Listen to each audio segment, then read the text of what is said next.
Perkembangan mobil listrik beberapa tahun ini mengalami kemajuan yang sangat pesat.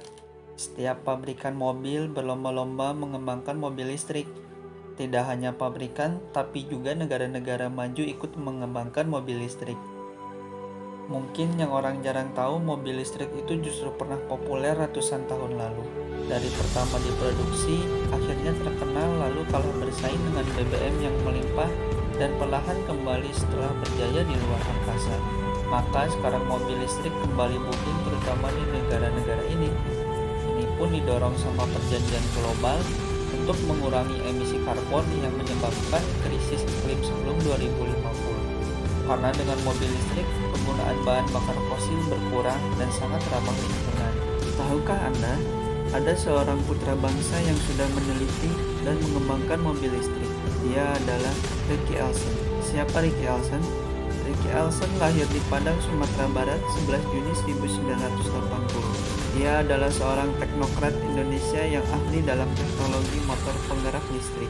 Dia menempuh pendidikan tinggi teknologi di Jepang, kemudian bekerja di sebuah perusahaan di negeri Sakura selama 14 tahun.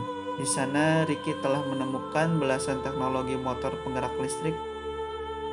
Pada tahun 2012, Ricky Elson merasa terpanggil pulang ke Indonesia. Dahlan Iskan, sebagai Menteri BUMN saat itu, memanggil para putra terbaik Indonesia yang berada di dalam maupun luar negeri untuk mempercepat pengembangan mobil listrik Indonesia. Usai bertemu dengan Bapak Dahlan Iskan, Ricky langsung diajak rapat yang dihadiri oleh Presiden, sejumlah menteri, rektor, dan peneliti dari berbagai universitas ternama di Indonesia. Menurutnya, ketika itu semua peserta rapat telah menyadari bahwa teknologi penting di dalam kendaraan listrik adalah elektrik motor. Akhirnya, Ricky Elson dapat mewujudkan pembuatan mobil listrik yang bekerja sama dengan PT Pindad. Mobil listrik yang pernah dibuatnya adalah Selo.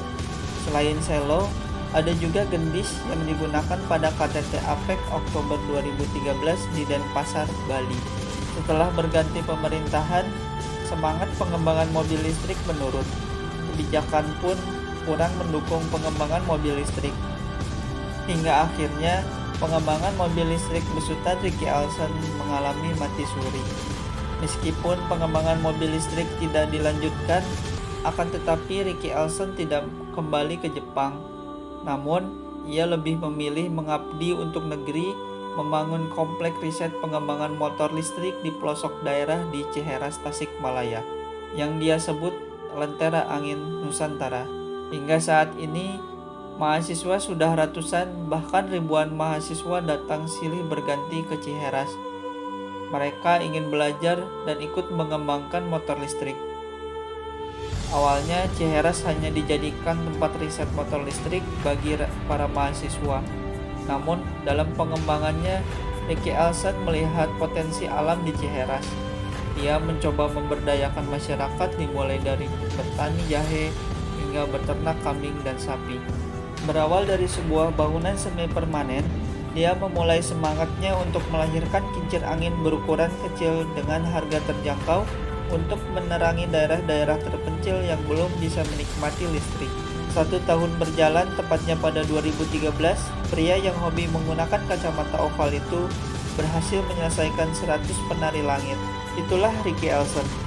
Dia adalah sosok milenial nasionalis yang patut dicontoh oleh generasi saat ini.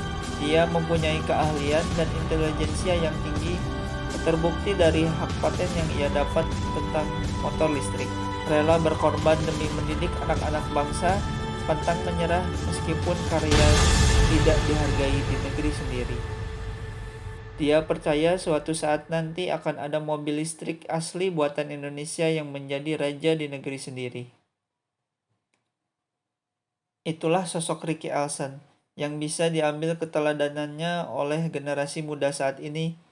Semoga di masa yang akan datang bermunculan Ricky Elson yang baru yang bisa memajukan Indonesia.